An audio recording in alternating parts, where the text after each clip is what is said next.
এই কি করতেছো? এই যে ছাদের নিচে বসে আছি। ছাদের নিচে বসে বসে আকাশের চাঁদ দেখতেছো নাকি? হ্যাঁ, ছাদের নিচে না, ছাদের উপরে। ছাদের উপরে, হ্যাঁ সরি। ছাদের উপরে বসে বসে চাঁদ দেখতেছি। তাই অনেক সুন্দর লাগতেছে কিন্তু। হুম, মুহূর্তটা অনেক সুন্দর আছে। তো এটা কি তোমার ঈদের জামা? হ্যাঁ, এটা ঈদের জামা। যাক, সুন্দর হয়েছে।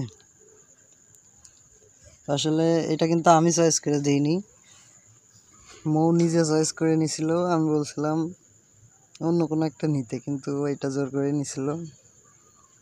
তো তাকে কেমন লাগছে অবশ্যই কমেন্টে জানিয়ে দেবেন। সুন্দর হয়েছে নাকি জামাটা?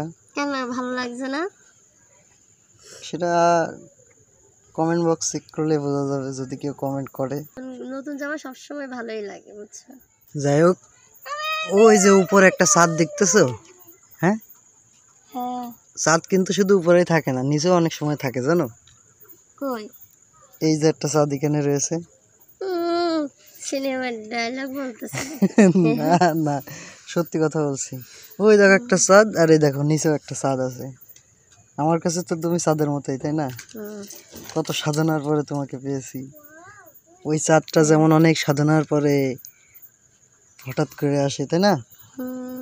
গাইস, নিচে আসলে অনেক গরম, যার কারণে ছাদে এসে বসা। আর শ্বশুরবাড়ি আসলে ম্যাক্সিমাম টাইমটাই ছাদে বসে কাটাই আমি, কারণ ঘরের ভিতরে তেমন একটা ভালো লাগে না আমার। তো আশেপাশে এই যে এখন সন্ধ্যাবেলার ওয়েদার অনেক সুন্দর, চাঁদ দেখা যাচ্ছে, আর আমরা চেয়ার নিয়ে বসে আছি। কি করবো তাহলে, ঘুমাইতে হবে। এইদিকে আমার ছেলে নানি বাড়িতে আসলে অনেক বেশি দুষ্ট হয়ে যায়, কারণ তার নানা তাকে অনেক বেশি ভালোবাসে, যার কারণে আমাদের কোনো কথা সে শুনতে চায় না। যাই করি না কেন, যাই বলি না কেন, তার নানার কাছে যে বিচার দেয়। তো এই তো ব্যাপার স্যাপার, অনেক বেশি বিরক্ত ওর জন্য। এই জন্য কালকে চলে যেতে চাচ্ছিলাম, তো আমার শ্বশুর আবার বলতেছে যে থাকার জন্য, এখানে একটু কাজ আছে। দেখা যাক, কালকে চলে যেতেও পারি, সঠিক বলা যাচ্ছে না। তো কি বললে না তুমি, বাবার বাড়ির ফিলটা কেমন? বাবার বাড়ির ফিলটা অনেক ভালো। অনেক ভালো? আমার কাছে তো মনে হয় আমরা নিজেদের বাড়িতে অনেক বেশি ভালো থাকি।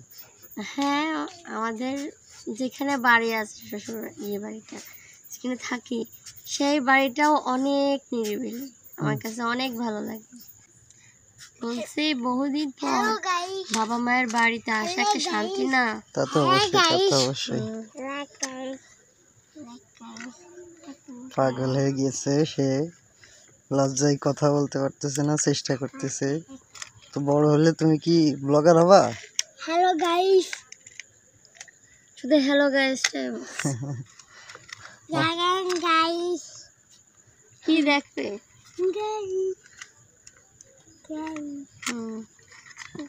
আমার এই গলা সারবে না। তো সবাই ভালো থাকবেন, সুস্থ থাকবেন, আমাদের জন্য দোয়া করবেন। আমাদের চ্যানেল 500 সাবস্ক্রাইবার হতে গেল আপনাদের দোয়াই। সবাই ভালো থাকবেন, সুস্থ থাকবেন, আল্লাহ হাফেজ।